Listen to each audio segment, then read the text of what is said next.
वह सबको साथ लेकर चलते हैं। सिर्फ देवता है शिव की पूजा नहीं करते। दानव, भूत पिशाच और हर तरह के जीव उनके उपासक है। जिनको सबने ठुकराया, भूत पिशाच, राक्षस, दानव, उन सभी को शिव ने अपनाया।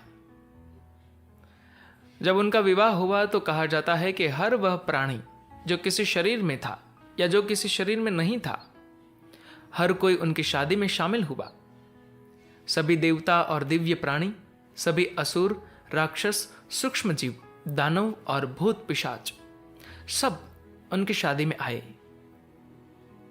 आमतौर पर इन लोगों की आपस में नहीं बनती, मगर शिव की शादी में हर कोई मौजूद था।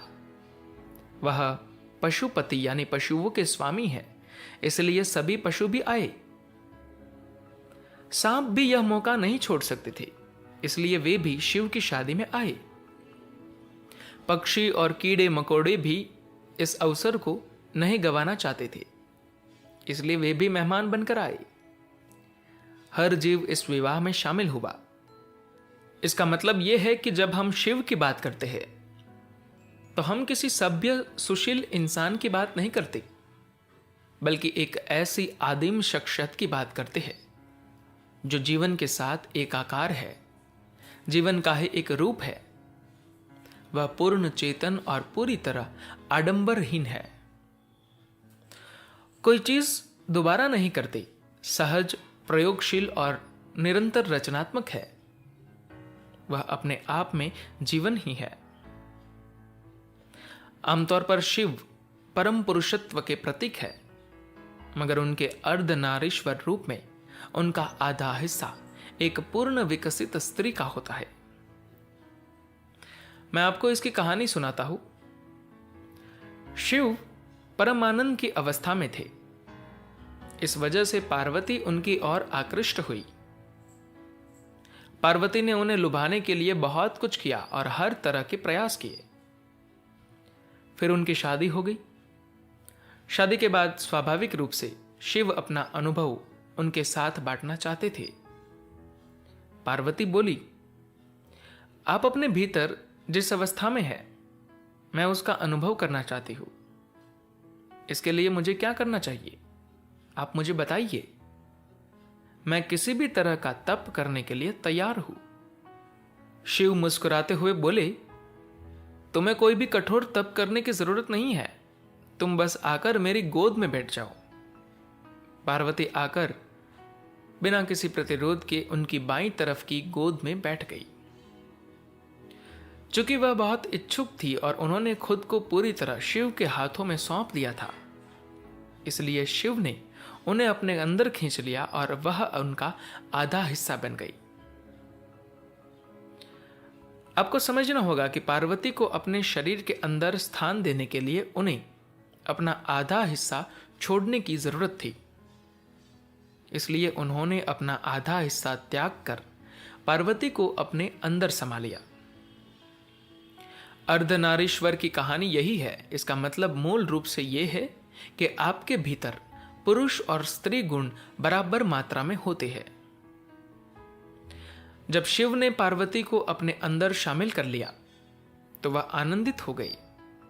इसका मकसद आपको यह समझाना है कि जब आपके भीतर पौरुष यानी पुरुष गुण और स्त्रैण यानी स्त्री गुण का मिलन होता है तो आप स्थायी रूप से परमानंद की अवस्था में रहते हैं।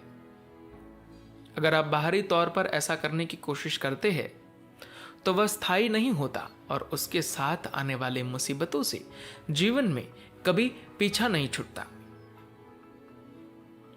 नृत्य के देवता नाटेश या नटराज शिव के सबसे महत्वपूर्ण रूपों में से एक है। जब मैं स्विट्जरलैंड से सर्न गया था, जहां अणुओं की सारी तोड़फोड़ होती है, तो मैंने देखा कि वहां प्रवेश द्वार के सामने नटराज की एक मूर्ति है, क्योंकि उन्हें महसूस हुआ कि मानव संस्कृति में इसके सिवाय ऐसा कुछ नहीं है जो उनके अभी के काम से मिलता जुलता हो, उसके करीब हो। यह सृष्टि के उल्लास और नृत्य का प्रतीक है, जिसने शाश्वत स्थिरता और निःशब्दता से खुद को उत्पन्न किया है। शिव को एक साथ पियक्कड़ और सन्यासी दोनों रूप में देखा जाता है। वह एक योगी है, अगर वह ध्यान में बैठ जाते हैं तो वह हिलते नहीं हैं। साथ ही वह हमेशा नशे की हालत में होते हैं। इसका मतलब यह नहीं है कि वह रोज शराब खाने में जाते थे।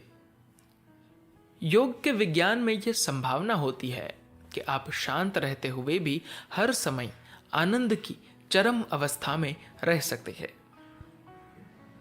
योगी आनंद के विरुद्ध नहीं होते। हाँ, वे छोटे मोटे आनंद या सुख से संतुष्ट नहीं होना चाहते। वे लालची होते हैं। वे जानते हैं कि अगर आप एक गिलास शराब पीते हैं तो उससे आपको थोड़ा सा सुरूर होगा, जो अगली सुबह सिर दर्द में बदल जाएगा। आप नशे का आनंद तभी उठा सकते हैं जब आप नशे में चूर होते हुए 100% स्थिर और सचेत रहे। प्रकृति ने आपको यह संभावना दी है। एक इजरायली वैज्ञानिक ने मानव मस्तिष्क पर कई वर्षों की शोध के बाद यह पाया कि मस्तिष्क में लाखों ऐसी ग्राहिकाएं हैं जो नशे को ग्रहण और महसूस करती है, जिन्हें कैनाबिस रिसेप्टर कहते हैं। फिर न्यूरोलॉजिस्टों ने पाया कि शरीर इन ग्राहिकाओं को संतुष्ट करने के लिए खुद एक नशीला रसायन विकसित कर सकता है। जब उस वैज्ञानिक ने इस रसायन को एक सटीक नाम देना चाहा, तो उसने दुनिया भर के बहुत से ग्रंथ पढ़े। फिर उसे यह जानकर हैरानी हुई कि सिर्फ भारतीय ग्रंथों में आनंद का जिक्र मिलता है। इसलिए उसने उस रसायन को आनंदामाइड नाम दिया। इसलिए आपको बस थोड़ा सा आनंदामाइड पैदा करना है, क्योंकि आपके अंदर नशे की पूरी फसल है। अगर आप उसे ठीक से उगाए और उसका पोषण करें तो आप हर समय नशे में चूर रह सकते हैं। जब आप शिव कहते हैं तो इसका धर्म से कोई संबंध नहीं है। आज की दुनिया धर्म के आधार पर बटी हुई है।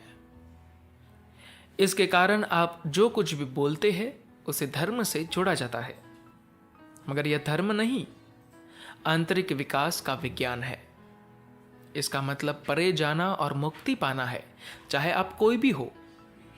अगर आप कोशिश करने को तैयार है तो आपके माता पिता जो भी थे, या आप जिन सीमाओं के साथ पैदा हुए या जिन सीमाओं को अपना लिया, उन सब के परे आप जा सकते हैं।